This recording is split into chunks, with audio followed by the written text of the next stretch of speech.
What would you do if the child you raised turned against you? What if the very person you sacrificed everything for pushed you out of your own home? The morning sun filtered through the curtains of Ruth's kitchen, painting golden streaks across the polished oak table.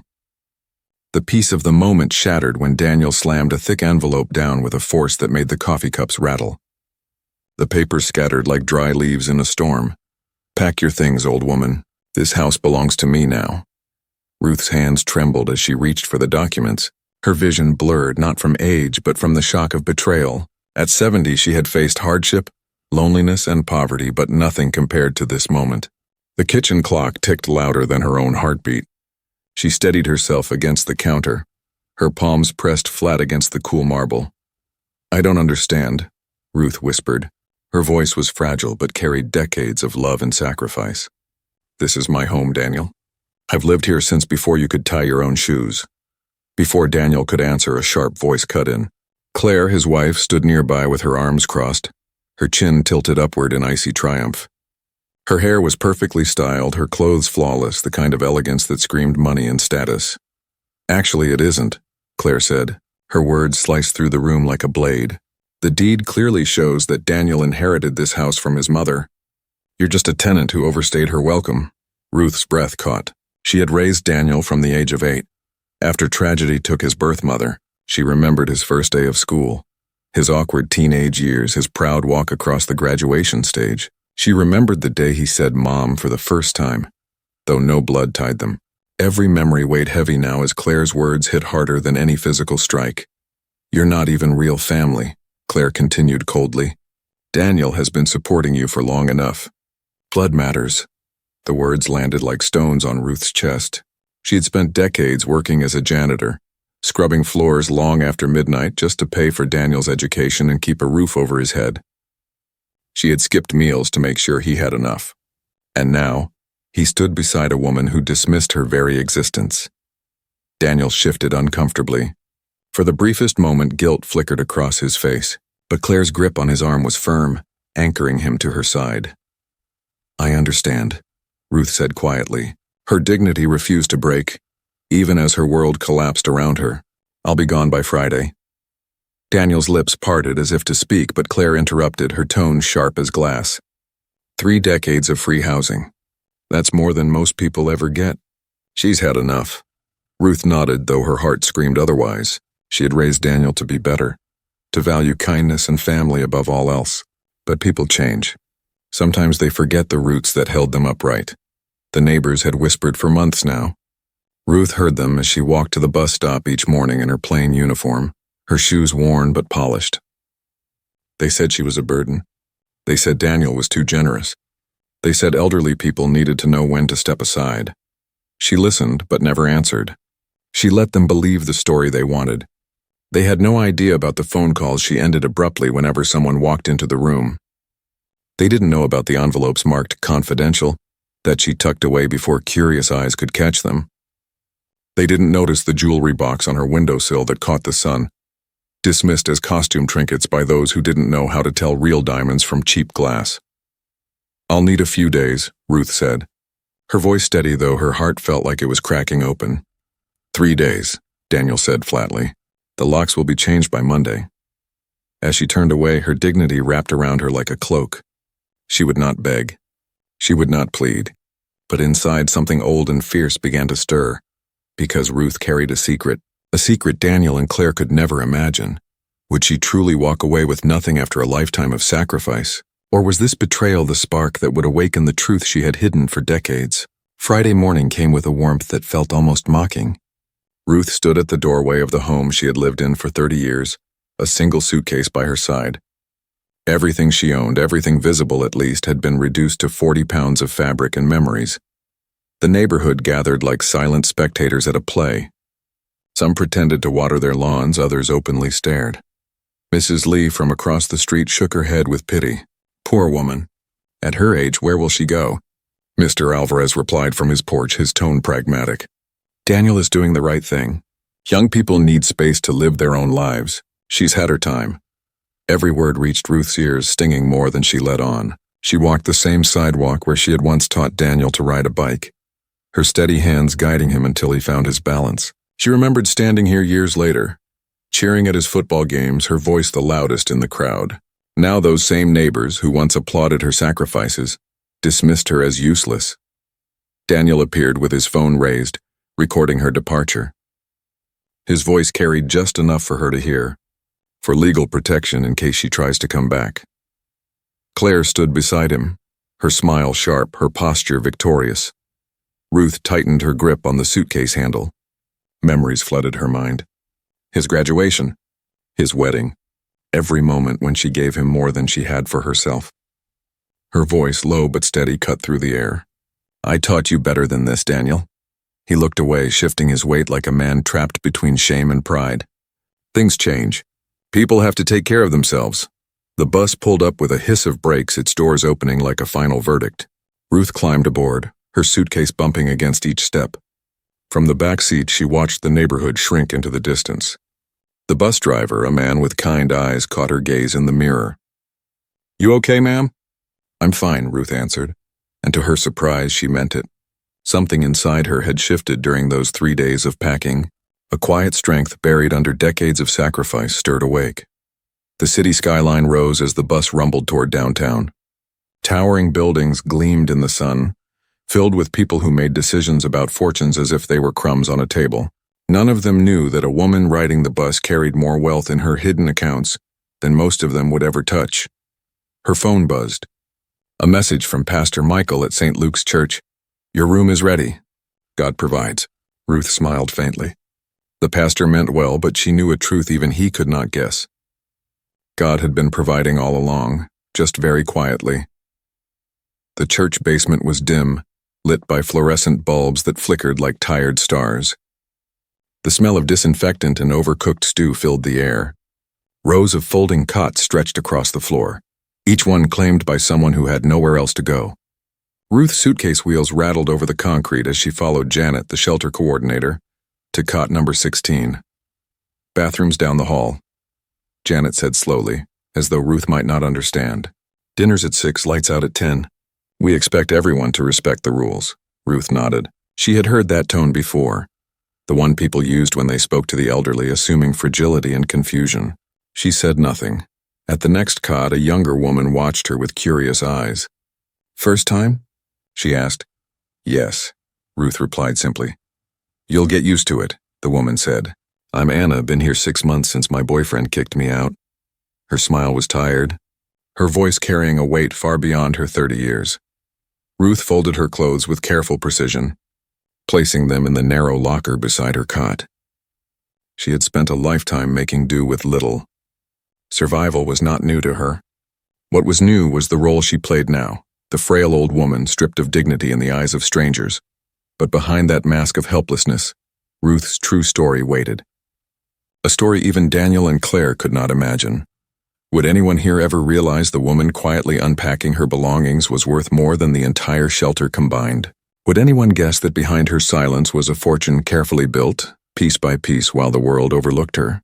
The night stretched ahead, restless and uncertain, but Ruth was not afraid. Because she knew this was only the beginning. Do you want me to move straight into part 3 now? Where Ruth begins navigating life inside the shelter, facing humiliation in public, and the first hints of her hidden power start breaking through. The shelter at night was a symphony of broken dreams. Ruth lay on her cot, listening to the hum of voices and the creak of bedsprings. Mrs. Garcia muttered prayers in Spanish from the corner. Anna tossed restlessly, her sleep disturbed by battles no one else could see. A man near the back snored with the uneven rhythm of a dying engine. Moonlight filtered through the narrow windows, cutting pale shapes across the concrete walls. Ruth stared at the ceiling, tracing water stains into patterns. One mark looked like a bird in flight. Another resembled Daniel as a boy, arms stretched for a hug she had always given freely. Her wallet rested beside her pillow. Inside, tucked behind her expired driver's license, was a business card so worn the ink had softened. Peterson and Associates, Private Wealth Management. Below, a line in small print, discretionary services for high-net-worth clients. She had carried that card for 3 decades. It had survived moves, struggles, and years of secrecy. To everyone else, she was a poor janitor. But the truth lay hidden in that card. She whispered to the darkness. Maybe I should have fought back sooner. Her mind wandered to memories that felt like scenes from another lifetime. Daniel crying at 8 years old after his mother's funeral. She had promised he would never be alone again. She worked 2 jobs to keep that promise, feeding him, clothing him, giving him a future. She remembered his graduation smile, his wedding day, the joy of hearing him call her mom. But love had not been enough, because she had hidden the most important part of herself. She had chosen invisibility, believing humility would protect them both. In reality, it had made her disposable. Her thoughts carried her further back to the 1990s. She pushed her cleaning cart through the marble corridors of a financial tower. At night, when executives left for their suburbs, Ruth became a shadow with a mop. Invisible, overlooked, but always listening. In the mahogany boardroom, she emptied trash bins filled with carelessly discarded notes, market projections, merger rumors, insider whispers not meant for public ears. At first, she invested small. $50 here, $100 there. Quiet choices made from overheard conversations while she dusted and vacuumed. A pharmaceutical company preparing a breakthrough. A tech firm about to land a government contract. Bit by bit, her portfolio grew. She learned patience. She learned timing. Her invisibility became her greatest weapon, and every few weeks she would whisper instructions into a payphone to Mr. Peterson, ensuring her fortune grew in shadows. By the year 2000, she had 10 million. By 2010, she had crossed 50 million. Now hidden beneath years of modest living, her wealth exceeded $100 million. Ruth turned on her cot, her decision solidifying in the silence. She was done hiding, done crawling on grocery store floors for spare change. Tomorrow she would send a message not whispered in secrecy but with the strength she had buried for too long. The woman Daniel and Claire thought they had destroyed was gone. In her place stood someone far more dangerous, a woman who had built an empire from scraps no one else noticed. Would she finally step into the light and claim her power, or would the world still refuse to see the truth of who she really was? The morning air carried the smell of damp concrete and burnt coffee as Ruth walked out of the shelter, determined to find work. She wore her best clothes, though they were simple and plain compared to the polished suits she would soon face. Downtown rose before her, a forest of glass and steel reflecting ambition and wealth. She clutched her resume, neatly printed on crisp paper, the story of her labor disguised in careful words. She rode an elevator to the 22nd floor of a corporate building, her reflection caught in the chrome walls. The waiting area was a performance of wealth. Marble floors, leather chairs, young applicants with perfect hair scrolling through their phones. Their eyes flicked toward Ruth's discount shoes and faded blouse, cataloging her as someone who did not belong. When her name was called, she entered the office of a woman with flawless makeup and a power suit that could pay for a month at the shelter. The interview lasted 12 minutes. Ruth spoke about her work history, her decades of managing numbers, her quiet expertise with financial records. She hinted at her knowledge of portfolios and analysis, careful not to reveal too much. The manager smiled politely, the kind of smile that closed doors instead of opening them. "We're looking for someone younger, more energetic, someone who can grow with the company." "I'm sure you understand." Ruth did understand. Too old, too expendable. She thanked the woman and walked out, her dignity intact even as her stomach churned. At the next office, it was worse. The interviewer barely looked at her, his eyes glued to his phone. He took calls while she spoke, dismissing her presence entirely. When she mentioned her need for steady work, he laughed. "Shouldn't you be enjoying retirement? My grandmother spends her days gardening. Why not do the same?" The words stung, but Ruth stayed calm. Not everyone had the luxury of gardening, and she refused to let a smug man define her. She left quietly. At the third office, she wasn't even given the chance to speak. After waiting for hours past her scheduled appointment, a security guard escorted her out. "No loitering," he said firmly, as if she were a beggar trying to steal time. She stood on the sidewalk as young professionals swept past her, their strides filled with confidence. She had once studied men and women like them, listening as they unknowingly fed her the secrets that built her empire. Now cloaked in age and modest clothes, she was invisible again. Her stomach tightened, but not from despair. It was anger now, anger laced with clarity. How long had she allowed herself to be unseen? How many people had underestimated her worth because of her age, her silence, her appearance? That evening, back at the shelter, Anna showed her a phone screen. Daniel and Claire were throwing a party in the backyard of the house Ruth had called home for 3 decades. Neighbors were there laughing, drinking, congratulating Daniel on his newfound freedom. The caption read, "Finally free to live my life." Ruth studied the photo. Daniel stood tall with a beer in hand, Claire beaming beside him. Comments flooded the post. "Good for you, Daniel. Family boundaries are important. She was lucky to have you. Sometimes tough love is the only way." Anna looked at her with sympathy. "I'm sorry. That has to hurt," Ruth nodded, her throat tight but her eyes dry. The hurt was there, sharp and heavy, but underneath it something else had begun to grow. Not bitterness, not despair, resolve. The next afternoon she walked into a grocery store, her last few dollars folded carefully in her pocket. She needed basics, soap, toothpaste, maybe a piece of fruit. But when her card was declined, the cashier announced it loudly, her tone impatient. Ruth counted coins from her purse, her hands shaking. A teenager behind her sighed loudly, muttering to his friend. Old people shouldn't shop during rush hour. They move too slow. Coins slipped from her hands, scattering across the linoleum floor. The sound echoed, harsh and humiliating. She bent down, gathering quarters and dimes as customers stepped around her. Some smiled politely, others frowned with annoyance. The cashier tapped the counter impatiently. Ruth found the last coin beneath a dusty display, her knees aching as she rose. At that moment, something inside her broke, and then rebuilt itself stronger than before. She handed over the exact change, lifted her small bag, and walked out with her back straight. She had spent decades making herself invisible. She had hidden her power to protect her son. But invisibility was no longer her shield. It was her prison. That night she lay awake in the shelter, staring at the ceiling. Her hand rested on the business card in her wallet, the one link to the empire she had built in silence. Tomorrow she would no longer hide. Tomorrow the world would see her. Would Daniel and Claire be ready for the truth? Or would they discover too late the cost of discarding the woman who had given them everything? The next morning, sunlight streamed through the tall windows of the public library. Ruth sat at a computer terminal, her fingers moving with quiet certainty across the keyboard. Password after password unlocked her hidden empire. Investment accounts, real estate deeds, international funds, all of it waiting like a secret army she had built while the world thought she was nothing. Her breath caught when the final number appeared. $127 million, not including the real estate, that had appreciated even further. In just the days she had been living on a cot, her portfolio had grown by millions. She smiled faintly at the irony. While strangers pitied her, while her son celebrated her downfall, her wealth had been multiplying in silence. That afternoon she sent a message to Mr. Peterson, the discreet advisor who had safeguarded her fortune for decades. His response came within moments. "Mrs. Ruth, I've been expecting you. Come to my office tomorrow at 2. The following day she stepped through the revolving doors of a tower in the financial district, no longer through the service entrance, but the front. The lobby gleamed with marble and glass designed to intimidate, but Ruth walked with steady grace. For 30 years she had cleaned spaces like these. Today she came as the woman who owned them from the shadows.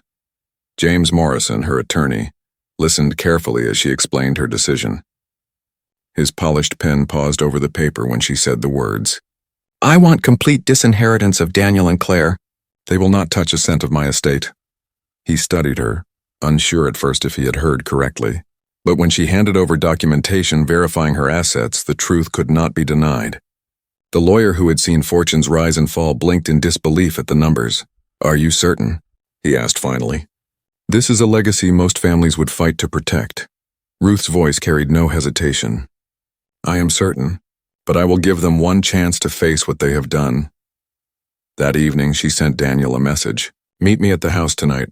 There's something you need to know." His reply was quick, clipped, and dismissive. "Fine, make it fast. We have dinner reservations." When she arrived, the house felt colder than she remembered. The furniture was the same, but the walls were stripped of photographs that once carried her face. Claire sat on the couch, tapping her phone. Daniel stood by the doorway, impatience etched in every movement. "What is this about?" he asked. Ruth lowered herself into the old armchair, the one where she used to read him bedtime stories. She placed a leather portfolio on the table between them. "It's about my financial situation." Daniel laughed harshly. Your financial situation? You're living in a shelter. What financial situation? Ruth opened the portfolio, revealing official summaries from Peterson and Associates. Daniel leaned forward. His face drained of color as he read the figures. Claire snatched the pages, her polished nails gripping the paper. This says you're worth $127 million. Daniel whispered. That's correct, Ruth said calmly. And more when you count the real estate. Claire's voice rose, sharp with disbelief. This is fake. It has to be. Ruth pulled out additional documents, bank statements, deeds, investment certificates, each one undeniable.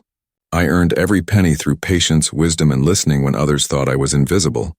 Daniel stumbled backward, the weight of realization crashing down on him. You've been rich this whole time? While we thought we were supporting you? Ruth's smile was gentle, but her words cut deep. You never supported me. I paid my own way with my investments. You let me stay in the house I had already built my life in. That's all. Claire's face twisted. You can't keep this from us. We're your family. You owe us. Am I? Ruth asked softly. Because 8 days ago you said I wasn't real family. You said blood mattered. You recorded my humiliation for legal protection. She reached into her purse and set a recorder on the table. I documented every word, including your posts celebrating my absence. Daniel's knees gave out and he sank onto the sofa. Please, I was wrong. We can fix this. Ruth shook her head. When people show you who they are, believe them. She gathered her papers but paused before leaving. Still, I am not without mercy. You have 24 hours to decide whether you will make a public apology. If you do, there may be a place for you in my plans. If not, you will be erased entirely. Claire shot to her feet, her voice shrill. You can't humiliate us like this. Ruth turned at the door, her gaze steady. You humiliated me first. The world deserves to see the truth. As she stepped into the night, Daniel's voice echoed behind her, breaking under the weight of desperation. But Ruth no longer carried the weight of his choices. She had her own path now, and it would begin in the light of morning. Would Daniel swallow his pride and face the crowd, or would he lose everything forever? The morning sun stretched long shadows across the park where Ruth had asked Daniel to meet her. Word had already spread, whispers growing into a storm. A small crowd gathered, neighbors, commuters, reporters, drawn by curiosity. The story of the discarded mother-turned-secret millionaire had ignited the city overnight. Phones were raised, cameras ready. Ruth arrived in a simple navy dress, her grandmother's pearls at her ears. Nothing flashy, nothing loud.